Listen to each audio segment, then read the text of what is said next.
Oi, pessoal, nesses tempos de pandemia, todo mundo sonha com um remédio efetivo para matar o SARS-CoV-2.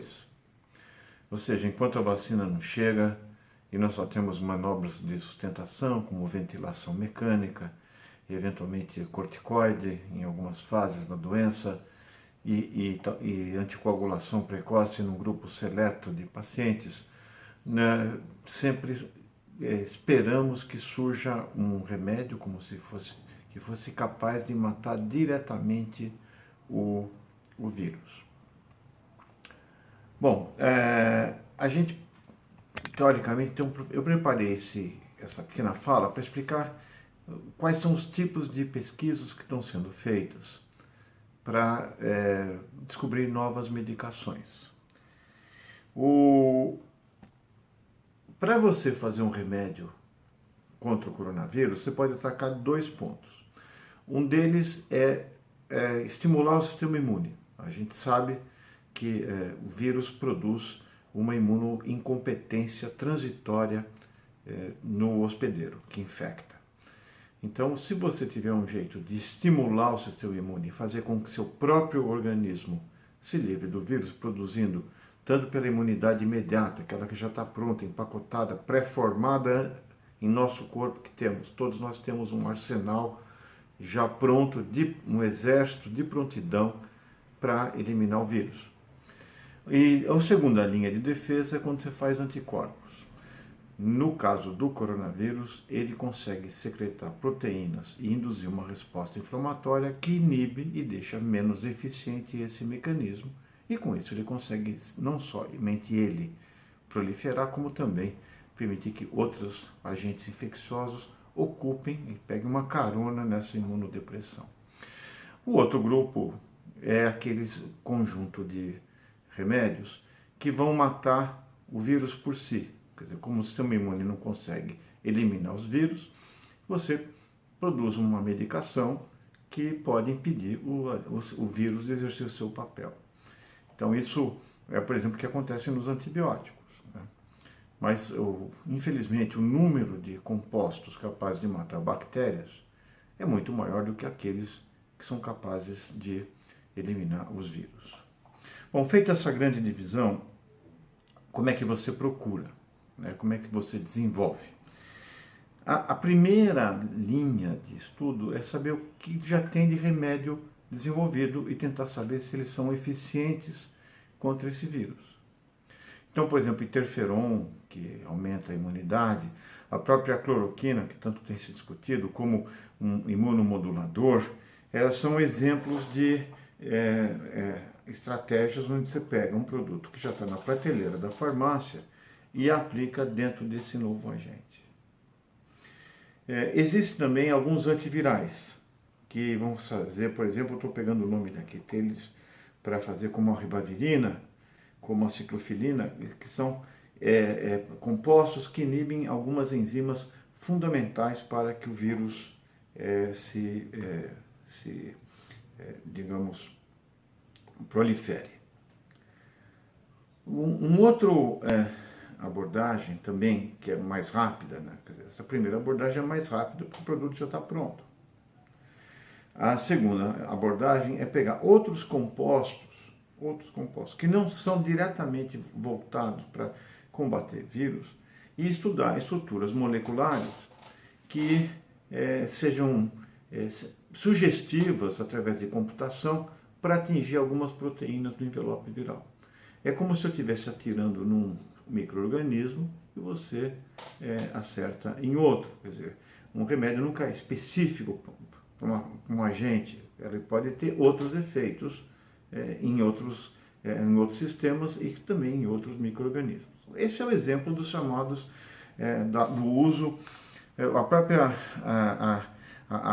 aquela famosa história do nosso ministro da Ciência e Tecnologia, dizer que um vermífugo, o Anita, seria útil para matar o coronavírus. Ele se baseia nisso, em análises computacionais, porque a gente já sabe algumas proteínas que estão na cápsula do vírus e sabe-se que esse vermífugo, ele se liga a essa proteína, por exemplo.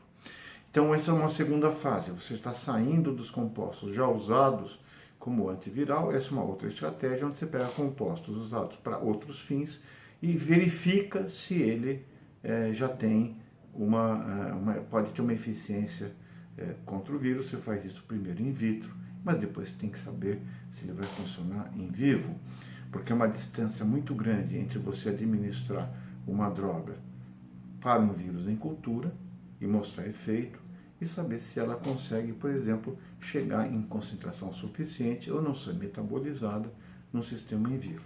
Mas é uma esperança e tem muita gente trabalhando com isso nesse momento, tanto na primeira abordagem, testando antigos retrovirais ou imunomoduladores, como procurando novos compostos que possam, pela sua estrutura molecular, atingir o vírus. E a terceira abordagem, que é muito mais longa, é fazer tudo do zero, entendendo a biologia do vírus, a partir de tecido coletado, a partir de culturas de vírus e também de modelos in vitro, onde você estuda como o vírus se liga às células-alvo. Você pode desenhar moléculas. Hoje existe uma engenharia molecular que permite desenhar moléculas que vão, por exemplo, ser desenvolvidas de novo. Esse é um problema que é mais seguro de se atingir, uma situação mais segura para se atingir o resultado, mas tem um inconveniente, vai chegar tarde, não vai chegar a tempo de beneficiar as pessoas hoje na pandemia que enfrentamos. E finalmente, como última linha de trabalho, é correr atrás de uma vacina.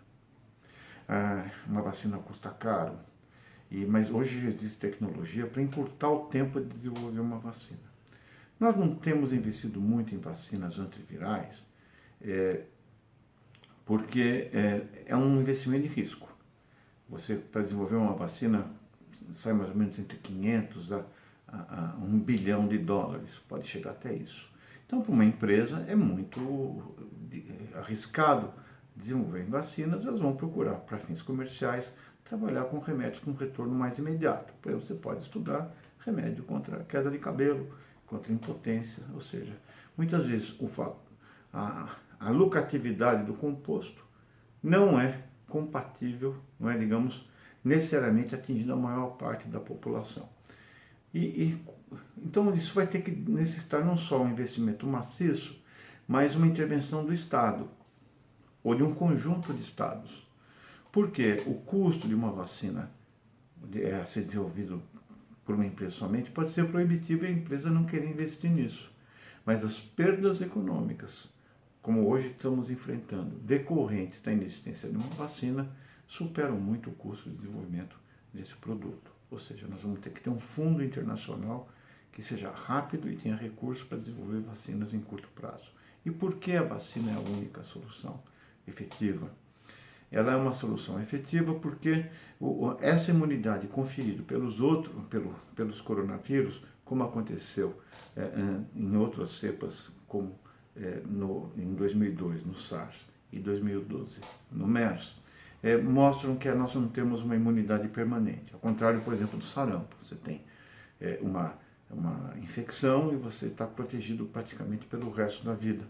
Mas no caso dos coronavírus, você precisa turbinar essa vacina, quer dizer, colocar ou vírus atenuado, ou parte deles, ou vírus próprio, digamos, morto, mas colocar compostos que promovam, auxiliem a montar uma resposta imune duradoura. E como o vírus vai ficar circulando durante uns 2, 3 anos no mínimo entre nós, é importante que tenhamos uma vacina em curto espaço de tempo. Mas a vacina somente não é uma garantia. Nós temos vacinas igualmente efetivas, como por exemplo contra a poliomielite e o sarampo, mas que ou por problemas econômicos das estruturas de saúde dos países onde essas doenças existem ainda, infelizmente, como por exemplo na África. A polio não abandonou a África. Ou então por questões culturais, como por exemplo as fake news de que vacina é um plot internacional globalista para, digamos, fazer com que os laboratórios lucrem. Isso foi criado, arquitetado e fruto de algumas, digamos, peculiaridades, digamos, do mundo atual, onde não existe vacina para a ignorância. Bom, esperemos que os antirretrovirais antigos ou novos compostos possam ser utilizados no surto dessa pandemia. Nós temos que correr atrás. Então, vamos para frente e vamos sair melhor dessa catástrofe que hoje passamos. Tudo de bom para vocês. Um abraço.